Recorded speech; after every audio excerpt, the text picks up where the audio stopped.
ETF index mutual funds నేర్చుకుని స్టాక్ మార్కెట్లో రాణించాలనుకుంటున్నారా? వెంటనే ఈ నెంబర్కి కాల్ చేయండి.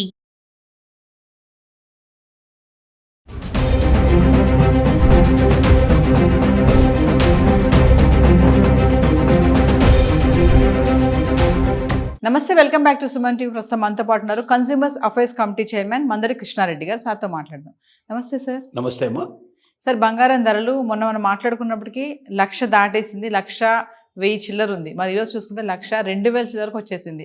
మరి దీనికి గల కారణాలు ప్రతి వీడియోలో మనం మాట్లాడుకుంటున్నాం. అటు వారే కానీ, ట్రంప్ ఎఫెక్టే కానీ, ఇంకా చూసుకుంటే స్టాక్ మార్కెట్ మ్యూచువల్ ఫండ్సే కానీ, మరి క్వాంటమ్ మ్యూచువల్ ఫండ్స్ అనేది చెప్పినట్టుగానే ఈ రేట్ అనేది పెరుగుతుంది అంటే ఏం చెప్తారు సార్? మొన్నటికి ఇవాళకి సుమారుగా మళ్ళీ 1000 నుంచి 1,500 రూపాయల డిఫరెన్స్ మనకు వచ్చింది. మెయిన్ కారణం మనకి ఇప్పుడు అన్వేషిస్తూ చూస్తే ఇజ్రాయిల్ ఇరాన్ మధ్య జరుగుతున్న యుద్ధం ప్రధానంగా కనబడుతుంది. అంటే ఇజ్రాయెల్ ఇరాన్ యుద్ధం వల్ల డాలరు రేటు ఫ్లక్చువేట్ అవుతుంది, డాలర్ రేటు పడిపోయే ప్రమాదం ఏర్పడింది. అంటే ఒకదానికొకటి లింకులు ఉంటాయి. ఎక్కడో ఇరాను ఇజ్రాయిల్ యుద్ధం చేసుకుంటే ఇక్కడ క్రూడ్ ఆయిల్ ధర పెరిగిపోయి మనకు తొందరలోనే పెట్రోల్ రేటు డీజిల్ రేటు పెరగబోతున్నాయి. అక్కడెక్కడో 2 దేశాలు యుద్ధం చేసుకుంటే ఇక్కడున్న భారతదేశంలో ఉన్నటువంటి ఆయిల్ రేట్ ఎందుకు పెరుగుతుందంటే అదే ఇవాళ ప్రపంచమంతా ఒక కుగ్రామంలాగా తయారైపోయింది. ఏ మూలన ఏం జరిగినా దాని ప్రభావం మిగతా వాళ్ళందరి మీద ఉంటుంది. ఎందుకంటే గ్లోబల్గా మనం అన్నీ కొనాల్సిన పరిస్థితి ఏర్పడుతుంది.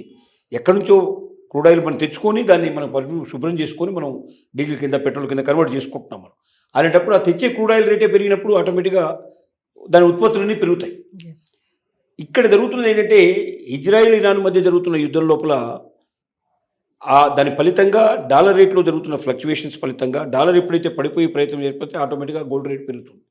దానికి ఒకదానికి ఒకటి ఉండేటువంటి అనుబంధాలు ఆ పద్ధతిలో ఇప్పుడు ఇంకా కొంత పతనం రావడానికి కారణం ఇది. కానీ ఇది స్థిరంగా 100% ఉంటుంది, తప్పనిసరిగా పెరుగుతుందని చెప్పడానికి మాత్రం దాఖలాలు లేవు. మళ్ళీ కరెక్షన్ రావడానికి పాజిబిలిటీ ఉంది. కొంత కరెక్షన్ అయితే గ్యారంటీగా వస్తుంది. కరెక్షన్ అంటే తగ్గిపోవడానికి పాజిబిలిటీ ఉంది. ఎందుకంటే ఏదైతే స్పీడ్గా పెరుగుకుంటూ వచ్చిందో అది ఏదో ఒక గాడిలో ఆగిపోయి మళ్ళీ కొంత వెనక్కి పెరిగే అవకాశాలు ఉన్నాయి. మళ్ళీ 2-3 నెలలు దాదాపుగా అక్కడ ప్రయాణం చేస్తూ ఉంటుంది. ఒక 2-3 నెలల తర్వాత మళ్ళీ కొంచెం కుదుపు రావడానికి పాజిబిలిటీస్ పడతాయి. కాబట్టి ఇది స్థిరమైందని చెప్పడానికి మాత్రం అవకాశం లేదు. క్వాంట్ మ్యూచువల్ ఫండ్ అనేటువంటి వాళ్ళు బాగా స్టడీ చేసి చెప్పిన దాని ప్రకారం ఏంటంటే బంగారం రేటుకి కొంచెం పెరిగిన అవకాశాలు ఉన్నాయి. కానీ పెరిగిన తర్వాత కూడా ఏదో ఒక దగ్గర ఆగిపోయి మళ్ళీ వెనక్కి తిరిగి వస్తుంది, డెఫినెట్గా మళ్ళీ తగ్గిపోతుంది. ఒక కరెక్షన్ జరిగిన తర్వాత కొంతకాలం అక్కడ స్థిరంగా ఉన్న తర్వాత అప్పుడు మాత్రమే మార్పు వస్తుంది. వాళ్ళు క్లియర్గా చెప్పారు. అంటే ఇలాగే బారులు తిరిగిపోతుంది, 1.5 లాక్ అయిపోతుంది, 125 అయిపోతుంది చెప్పడం మాత్రం కరెక్ట్ కాదు.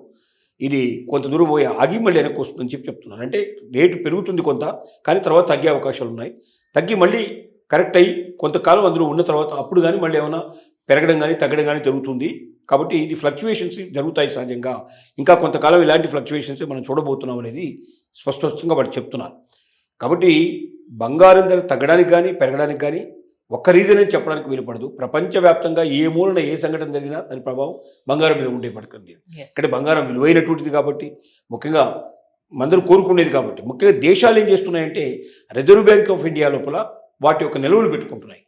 రిజర్వ్ బ్యాంక్ ఆఫ్ ఇండియాలో నిల్వలు పెట్టుకోవడంలో ఏమిటి అంటే దీనిలో ఒక అనేక రకాల ప్రయోజనాలు ఉన్నాయి. ముఖ్యంగా మనం ముద్రించే కరెన్సీకి ఈక్వల్ అయినటువంటి బంగారాన్ని మనం రిజర్వ్ బ్యాంకు లోపల దాచుకొని ఎవరైనా మనం అడిగినప్పుడు మీకు ఇంత శక్తి సంపద మీకు ఎక్కడి నుంచి వచ్చినప్పుడు ఈ బంగారం ఉంది కాబట్టి మాకు ఈ శక్తి సంపద వచ్చింది చెప్పడానికి వీలు ఉంటుంది.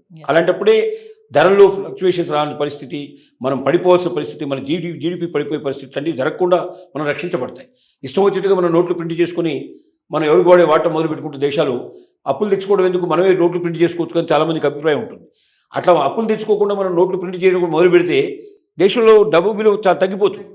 అంటే రూపాయికి దొరికేటువంటి వస్తువు అప్పుడు 10 పైసలు మనకు 100 రూపాయలు పెట్టినా దొరకదు, 1000 రూపాయలు పెట్టినా దొరకని పరిస్థితి ఏర్పడుతుంది. అంటే మనం ఎంతైతే ఎక్కువ నోట్లు ప్రింట్ చేసుకుంటామో అంత దారుణంగా మన దగ్గర రేట్లు పడిపోయే అవకాశం, రూపాయి యొక్క విలువ పడిపోయే అవకాశాలు ఉంటాయి.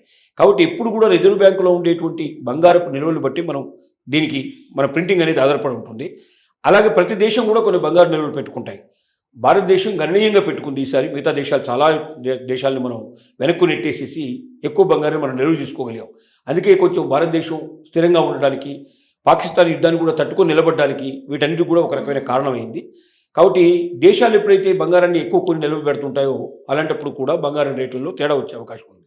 అయితే దేశాలు ఒక దగ్గర స్టాప్ చేస్తాయి, అది అంత స్పీడ్గా పెట్టుకుంటూ పోవు, అంత ఈజీ కాదు. కోటాను కోట్ల రూపాయలు విలువైనటువంటి బంగారాన్ని దాచుకోవాలంటే దానికి తగినటువంటి సంపద కూడా మన దగ్గర అభివృద్ధి అయి ఉండాలి.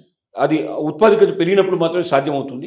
ఒకదానికొకటి లింకులు ఉంటాయి కాబట్టి దీంట్లోపల ఏది ఏమైనప్పటికీ బంగారం రేటు ప్రజెంట్గా ఉన్న సిచ్యువేషన్ నుంచి కొంచెం స్పీడ్గా ముందుకెళ్ళినా మళ్ళీ బ్రేకులు పడి కొంచెం వెనక్కి వచ్చి అక్కడ కొంతకాలం ఆగి కొంచెం ముందుకు పోతుంది. కాబట్టి కొనేవాళ్ళు చాలా జాగ్రత్తగా 1-10 సార్లు ఆలోచించుకొని కొనుక్కోవాల్సిందిగా మనం విజ్ఞప్తి చేస్తున్నాం.